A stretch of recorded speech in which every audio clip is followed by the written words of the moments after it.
adik-adik, jumpa lagi bersama Kakak Tika dan Kakak Tari di Mesbah Doa Kids. Wow, apa kabarnya adik-adik semua yang ada di rumah? Pastinya semuanya kabarnya baik dong dan luar biasa bersama dengan Tuhan. Nah, adik-adik, hari ini kita mau belajar sesuatu yang keren banget dan pastinya seru. Wow. Tapi sebelum itu kita mau berdoa dulu ya. Nah, ini Kak Tari yang akan memimpin kita dalam doa. Oke Kak Tika. Oke adik-adik semua yang ada di rumah dan dimanapun berada, sebelum kita mendengarkan cerita dan menyaksikan cerita hari ini, kita akan berdoa. Semuanya lipat tangannya dan tutup mata. Mari kita berdoa. Tuhan Yesus, kami sungguh bersyukur buat kebaikan Tuhan di dalam kehidupan kami. Terima kasih Bapa, kalau kami masih bisa berkumpul di Mesbah Doa Kids, masih bisa menyaksikan cerita dan mendengarkan firman Tuhan, itu semua karena kebaikan Tuhan. Terima kasih ya Tuhan, sebentar lagi kami akan menyaksikan cerita, kami mau siapkan hati kami, pikiran kami, supaya kami fokus dalam menyaksikan cerita dan mendengarkan firman Tuhan, sehingga kami mendapatkan sesuatu yang bisa mengubahkan hidup kami, sehingga kami menjadi anak-anak yang takut akan Tuhan dan mengenal Tuhan lebih lagi. Urapi dan pakai kakak-kakak kami yang melayani di Mesbah Doa Kids. Di dalam nama Tuhan Yesus, kami mengucap syukur.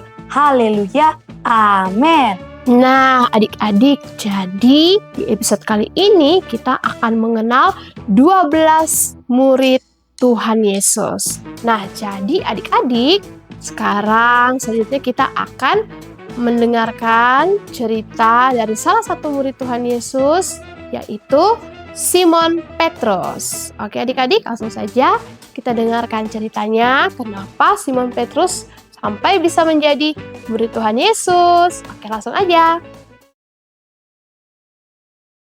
Halo adik-adik, namaku adalah Simon Petrus. Sebelumnya namaku adalah Simeon, tapi ketika aku menjadi murid Tuhan Yesus mengganti namaku menjadi Simon Petrus. Makanya aku sekarang dikenal sebagai Simon Petrus. Kehidupanku sehari-hari sebelum aku menjadi murid Tuhan Yesus, aku adalah seorang nelayan di Danau Galilea. Setiap hari aku pergi berlayar dengan kapalku, dan aku sangat senang jika aku menjaring ikan dan mendapatkan ikan yang banyak. Aku sangat senang dengan pekerjaanku sebagai nelayan. Suatu hari, Petrus sedang sibuk dengan pekerjaannya sebagai nelayan. Dia sedang menjala ikan di pinggiran Danau Galilea. Tiba-tiba Tuhan Yesus menghampiri kapal Petrus. Dan Tuhan Yesus berkata kepada Petrus, "Mari, ikutlah aku, dan kamu akan kujadikan penjala manusia." Kemudian Petrus pun segera meninggalkan jalannya dan mengikuti Tuhan Yesus serta menjadi muridnya.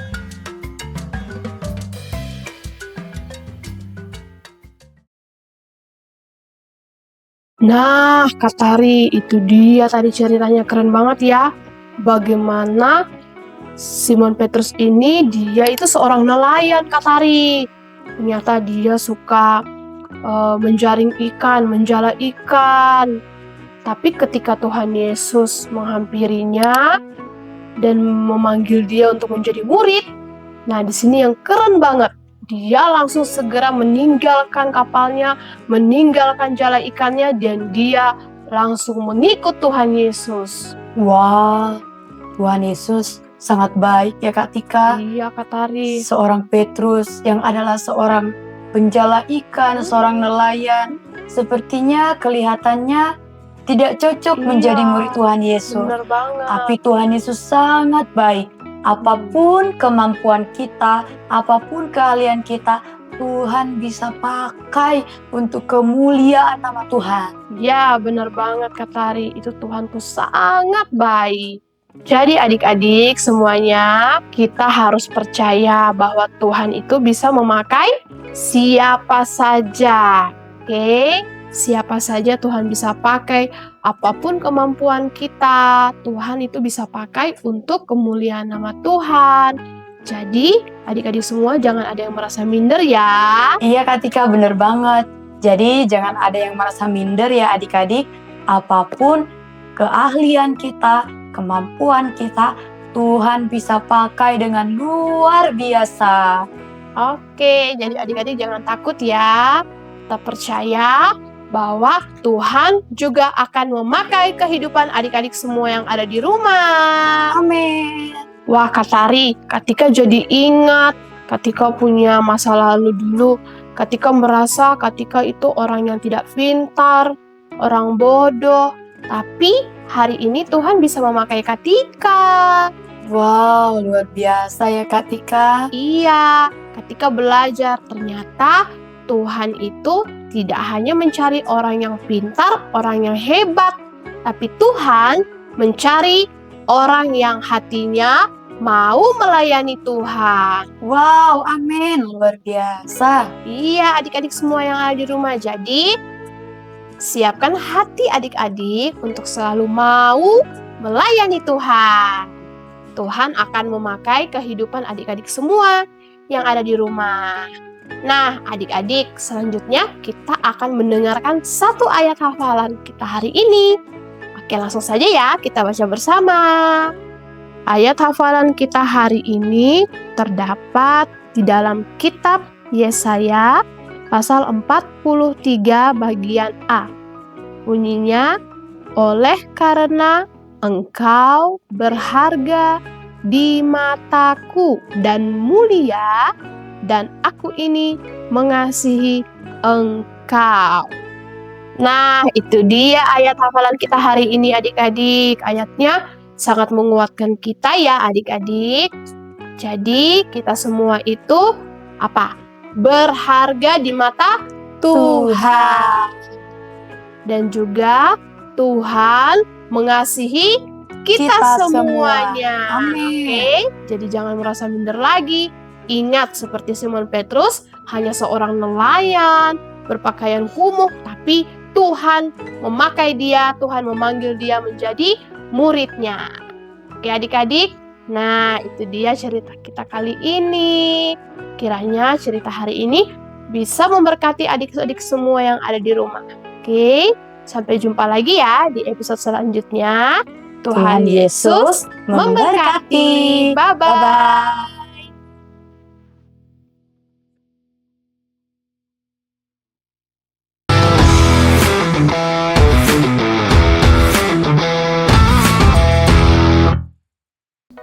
Hai guys, apa kabar kalian?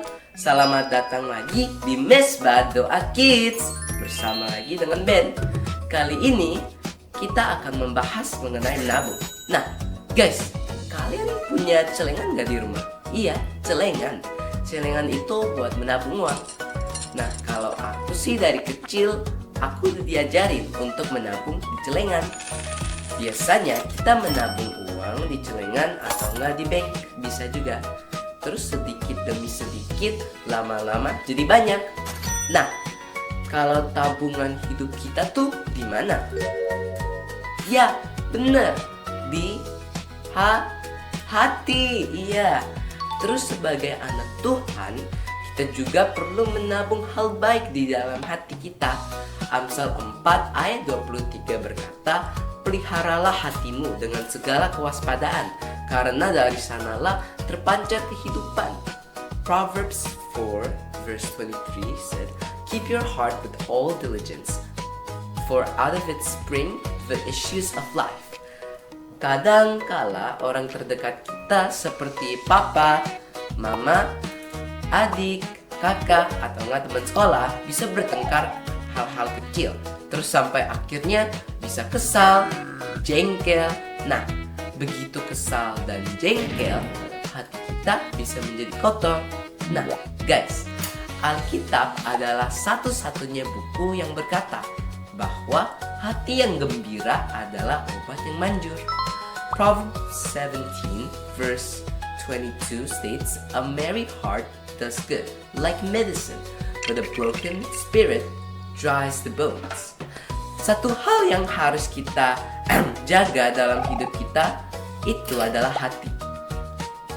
Apa isi tabungan kalian yang paling banyak?